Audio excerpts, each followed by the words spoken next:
Good morning friends. तो prelims booster का हम अपना पहला टॉपिक देखते हैं जो कि है जुडिशियल रिव्यू।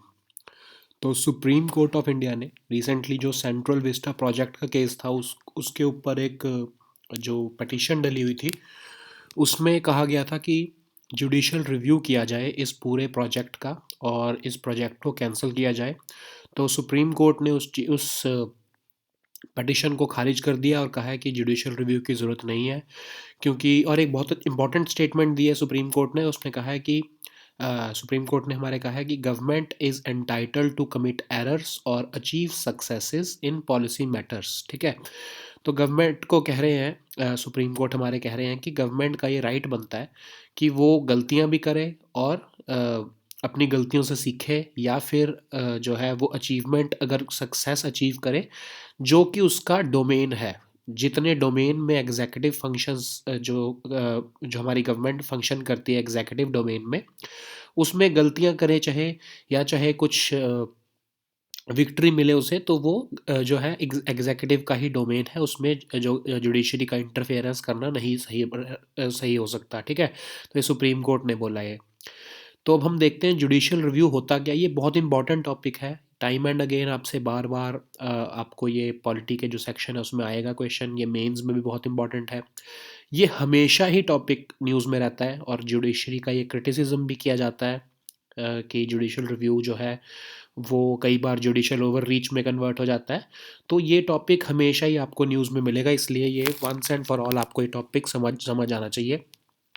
इसलिए इसको टॉपिक को हमने आज ठीक से कवर किया है। ठीक है, तो जुडिशियल रिव्यू बेसिकली होता क्या है। जुडिशियल रिव्यू होता है कि लेजिस्लेचर लेजिस्लेचर कौन सा विंग है हमारा, जो हमारी पार्लियामेंट ऑफ इंडिया है। एग्जीक्यूटिव कौन सा विंग है हमारा, जो हमारी गवर्नमेंट ऑफ इंडिया है। ठीक है, जिसमें हमारे कैबिनेट मिनिस्टर्स हैं, काउंसिल ऑफ मिनिस्टर्स हैं, वो होते हैं हमारे एग्जीक्यूटिव। और एडमिनिस्ट्रेटिव आर्म्स कौन सी होती हैं, जो हमारी ब्यूरोक्रेसी है।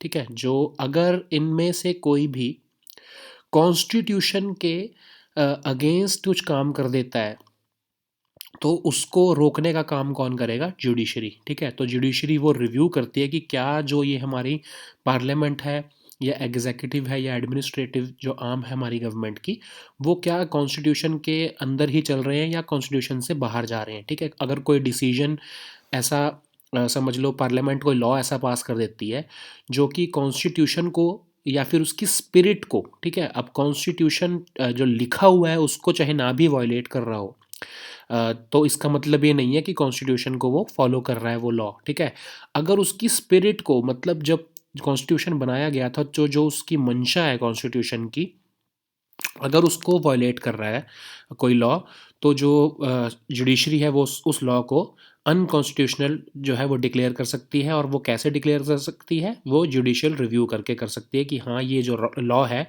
इसका हमने रिव्यू किया है, ये जो है कॉन्स्टिट्यूशन के अगेंस्ट है।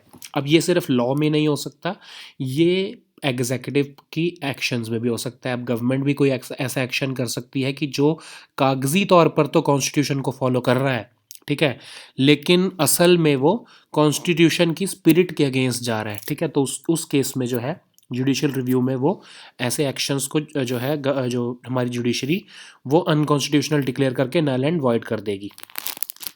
ठीक है, तो अभी ये वाला जो डिसीजन है इसमें तो जुडिशरी ने मना कर दिया कि नहीं, जो ये एग्जीक्यूटिव का ये डिसीजन है और एग्जीक्यूटिव को करने दो, इसमें हम इंटरफेयर नहीं कर सकते। ठीक है, अब हम देखते हैं जुडिशियल एक्टिविज्म क्या होता है। अभी जुडिशियल रिव्यू आप डेफिनेशन पढ़ लेना, it's not too difficult to understand this. जो जैसे मैंने आपको बता दिया, अब आपको इसको आसानी से समझ आ जाएगा ये। ठीक है, जुडिशियल एक्टिविज्म क्या होता है कि जब एक ऑर्गन ऑफ गवर्नमेंट, अब गवर्नमेंट के ऑर्गन कौन कौन से होते हैं, लेजिस्लेचर, एग्जीक्यूटिव और जुडिशरी। अब एग्जीक्यूटिव अगर जुडिशरी के काम में दखल अंदाजी करे, या जुडिशरी जो है वो हमारे लेजिस्लेचर के काम में दखल अंदाजी करने लगे, तो उसको हम कहेंगे कि एक्टिविज्म हो रहा है। तो ठीक है, जब जुडिशरी जो हमारे एग्जीक्यूटिव या फिर लेजिस्लेचर के काम में दखल अंदाजी करने लग जाती है, चाहे वो जस्टिस सर्व करने के लिए ही कर रही हो, तो उसको हम कहते हैं जुडिशियल एक्टिविज्म। अब ये जुडिशियल एक्टिविज्म जो है it's not a bad term. ठीक है, ये याद रखो, ये कोई गलत टर्म नहीं है। अगर जस्टिस सर्व करना हो, प्रॉपर जस्टिस सोसाइटी में सर्व करना हो, तो जुडिशरी के पास ये राइट है कि वो लेजिस्लेचर के फंक्शंस को भी के अंदर भी घुस के उसको रिव्यू कर सकती है कि वो सही काम कर रहे हैं या नहीं, या फिर वो एग्जीक्यूटिव मतलब हमारी गवर्नमेंट के फंक्शंस के अंदर भी घुस के देख सकते हैं कि वो जो है कॉन्स्टिट्यूशनल के स्पिरिट को वॉयलेट तो नहीं कर रहे, जैसा मैंने आपको बताया।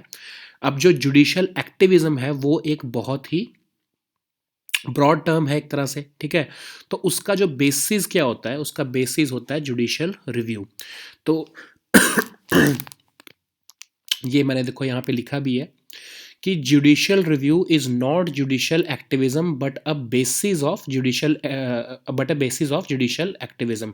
जुडिशियल रिव्यू जो है वो उसका जुडिशियल एक्टिविज्म का बेसिस है। अब एक्टिविज्म क्या चीज़ है कि जुडिशरी ने डिसाइड कर लिया है कि हम तो प्रॉपरली जो है जस्टिस सर्व करेंगे और उसके लिए चाहे हमें किसी भी हद तक जाना पड़े, तो ये डिसीजन जो है वो है जुडिशियल एक्टिविज्म। अब उसका टूल क्या है, जुडिशियल रिव्यू। उस जब जुडिशरी ने डिसाइड कर लिया कि हम किसी भी हद तक जाने के लिए तैयार हैं जो जस्टिस को सर्व करने के लिए, तो उसको हम कह रहे हैं जुडिशियल एक्टिविज्म की जुडिशरी जो है वो एक्टिव हो गई है।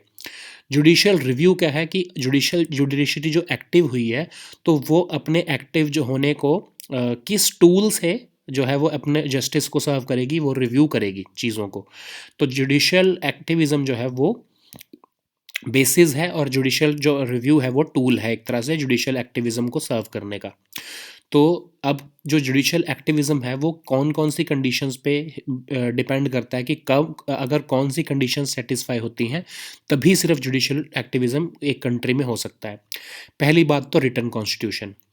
अगर इन किसी कंट्री में रिटन कॉन्स्टिट्यूशन ही नहीं है तो जुडिशरी को पता कैसे चलेगा, या मतलब जुडिशरी के राइट्स या लेजिस्लेचर के राइट्स या एग्जीक्यूटिव के राइट्स क्या हैं, कितनी उनकी पावर है, कितनी उनकी ड्यूटीज़ हैं, ये सब जब रिटन फॉर्म में ही नहीं होंगे तो जुडिशरी कैसे इंटरवेन करेगी। ठीक है, आपको पता ही होगा कि अगर हमारा कॉन्स्टिट्यूशन लिखा ही ना होता, सिर्फ एक कन्वेंशंस पे चल रहा होता, जैसे कि ब्रिटिश कॉन्स्टिट्यूशन जो है वो रिटन कॉन्स्टिट्यूशन नहीं है।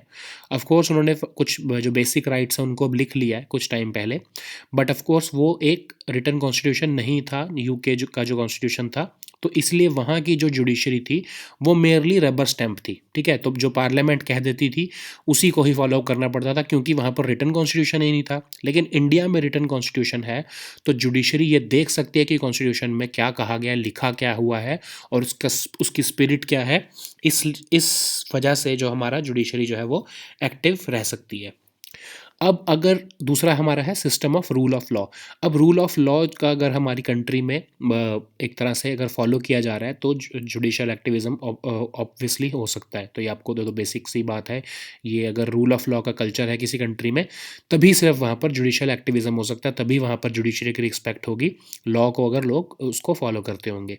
फंडामेंटल राइट्स, फेडरल सिस्टम, ये सब बेसिक तो आपको आपके कॉन्स्टिट्यूशन के चैप्टर में ही आपने पढ़ लिया होगा कि ये हमारे डेमोक्रेसी के लिए, एक तो डेमोक्रेसी को सस्टेन रखने के लिए एक तरह से ये सारी चीज़ें इम्पॉर्टेंट है।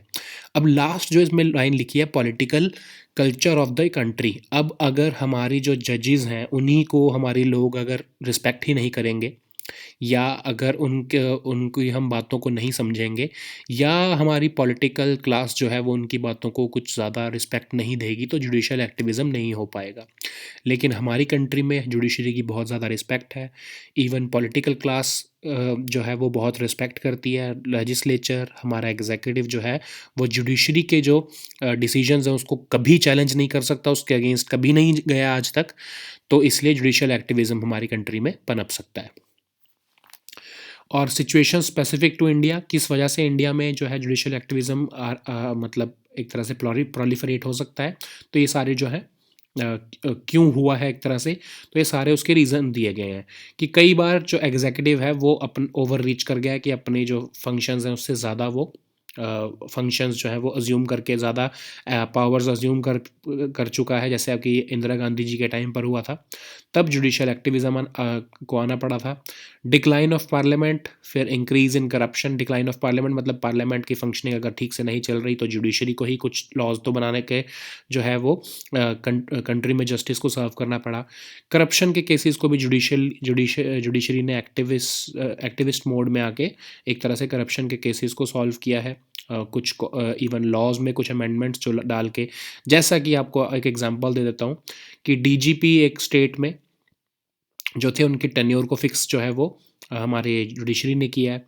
तो सिविल सोसाइटी जो है हमारी वो भी राइज़ हुई है, आरटीआई जब से आया है, लॉ एंड ह्यूमन राइट्स की हमारी अवेयरनेस हो गई है, ग्लोबलाइजेशन, ये बहुत सारी जो है ये बेसिक सी जो सिचुएशंस हैं, इसकी वजह से जुडिशियल एक्टिविज़्म हमारी कंट्री में जो है वो ज़्यादा आ चुका है।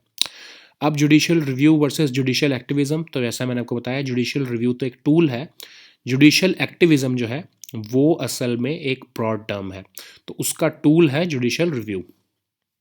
जुडिशियल पैसिविटी क्या होता है कि अगर जुडिशरी एक्टिव एक्टिव ना हो, मतलब ये जुडिशियल एक्टिविज्म का बेसिकली ऑपोजिट हो जाएगा जुडिशियल पैसिविटी।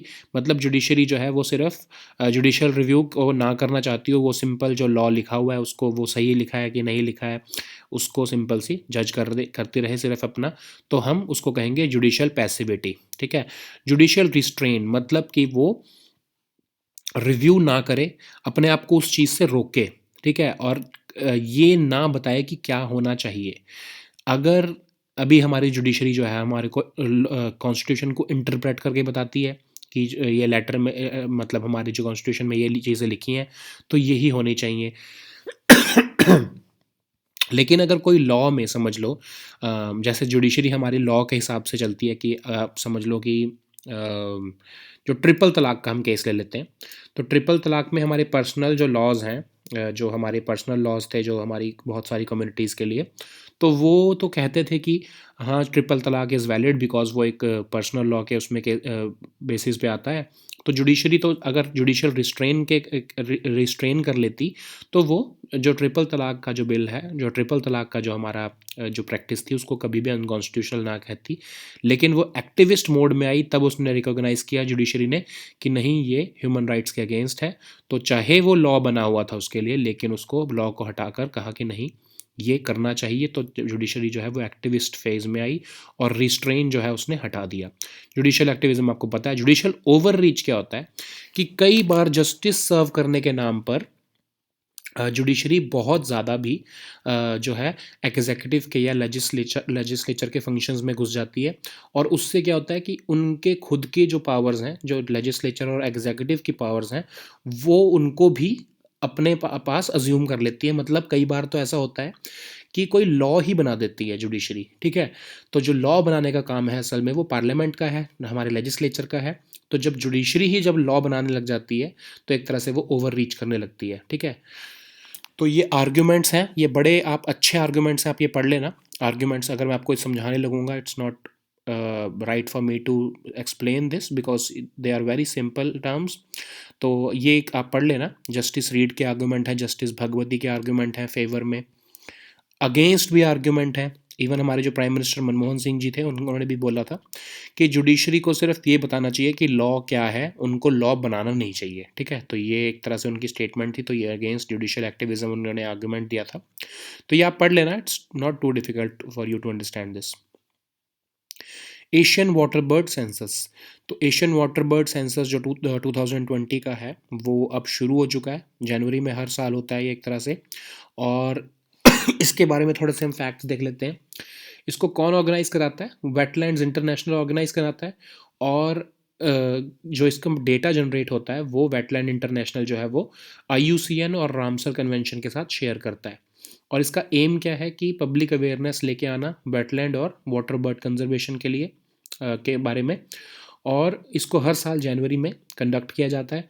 और ये एक वॉलंटरी एक्टिविटी है नेशनल और लोकल लेवल पर। ऐसा नहीं है कि ये कोई मैंडेटरी नहीं होता कि कराना ही पड़ेगा।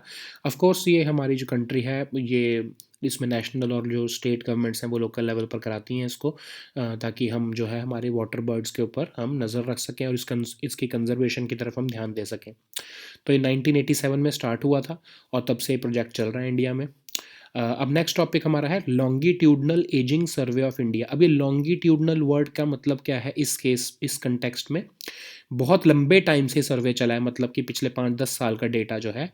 एजिंग सर्वे ऑफ इंडिया जो है वो किस कंटेक्स्ट में है कि जो हमारी एल्डर पॉपुलेशन है, जो हमारी ओल्डर पॉपुलेशन है, मतलब उनके ऊपर एक सर्वे किया गया है, तो ताकि उनके ऊपर जो डेटा जनरेट हो सके और फिर जो है हमारी गवर्नमेंट्स, जो चाहे नेशनल गवर्नमेंट है, चाहे स्टेट गवर्नमेंट है या लोकल गवर्नमेंट है, वो हमारी जो एल्डरली पॉपुलेशन है उसके लिए अच्छी पॉलिसीज़ बना सके। ठीक है, तो एक पहली बार एक तरह से full scale national survey of scientific investigation of health, economic and social determinants and consequences of population ageing in India, किस तरह से हमारी जो पॉपुलेशन है वो एज हो रही है इंडिया में, उसके ऊपर सर्वे किया गया है। तो उसमें बहुत सारे पार्टीज़ हैं एक तरह से जिन्होंने ये सर्वे जो है उसको कंडक्ट किया है, लेकिन of course union health ministry के अंडर ही ये सर्वे हुआ है।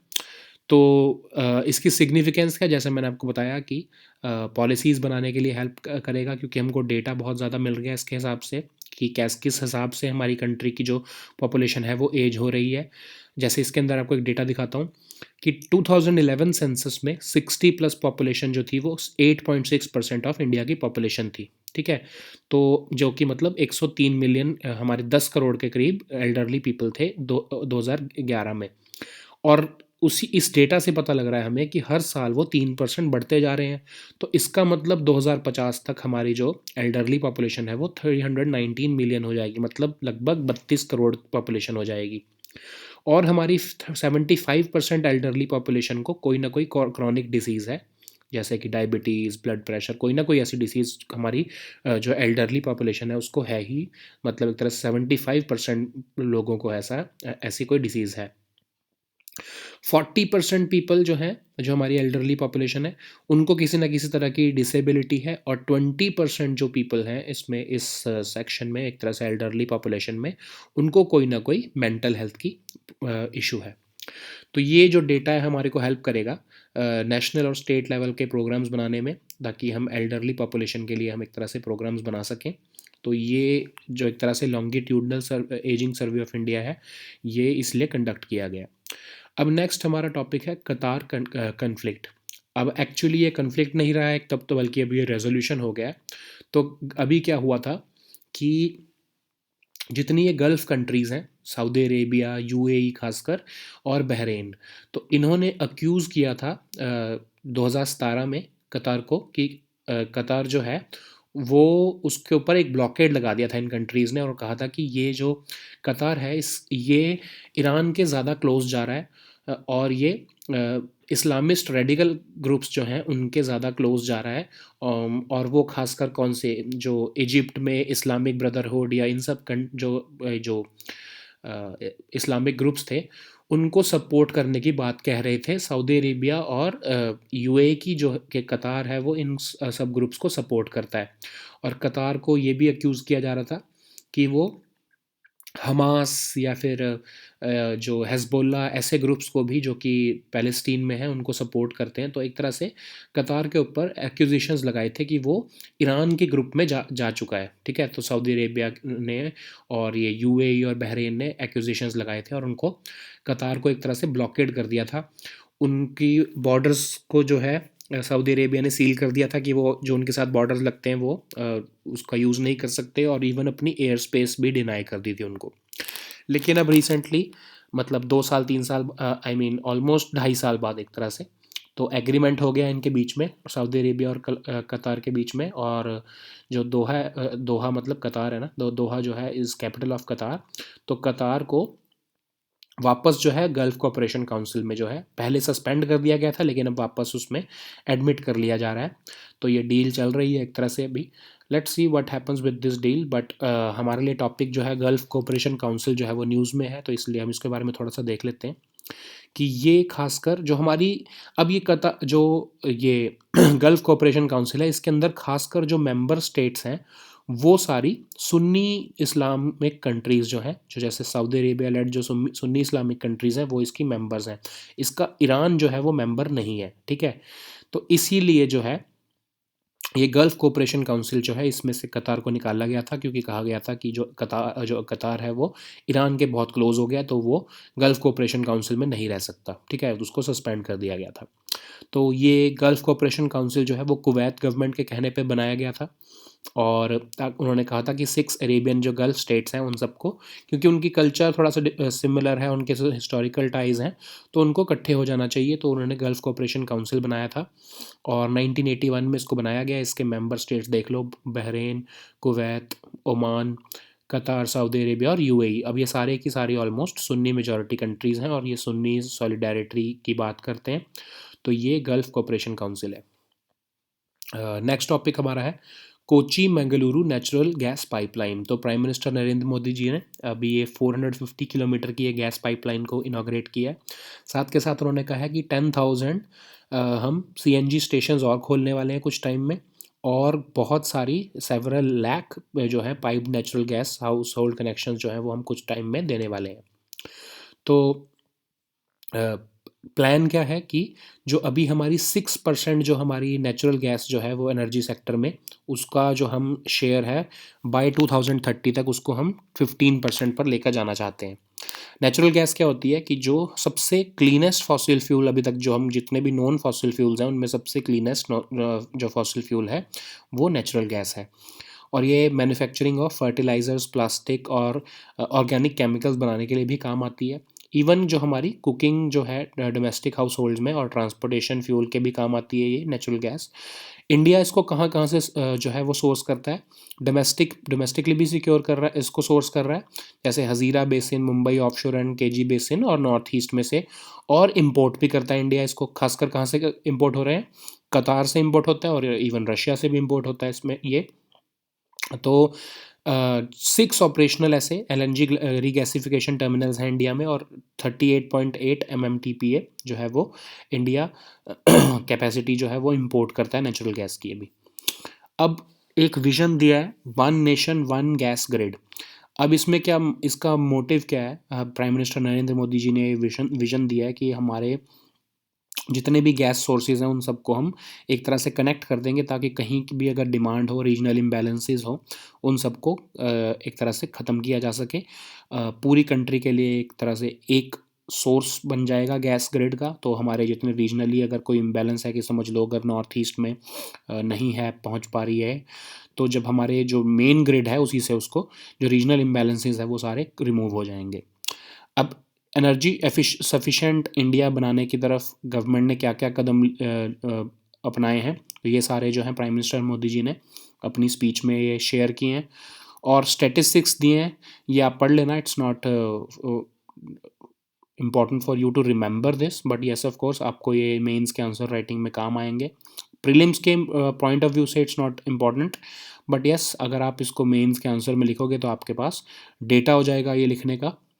तो ये आज के हमारे टॉपिक्स हैं, इसके ऊपर आप एमसीक्यूज कर लेना, एडिटोरियल्स भी पढ़ लेना।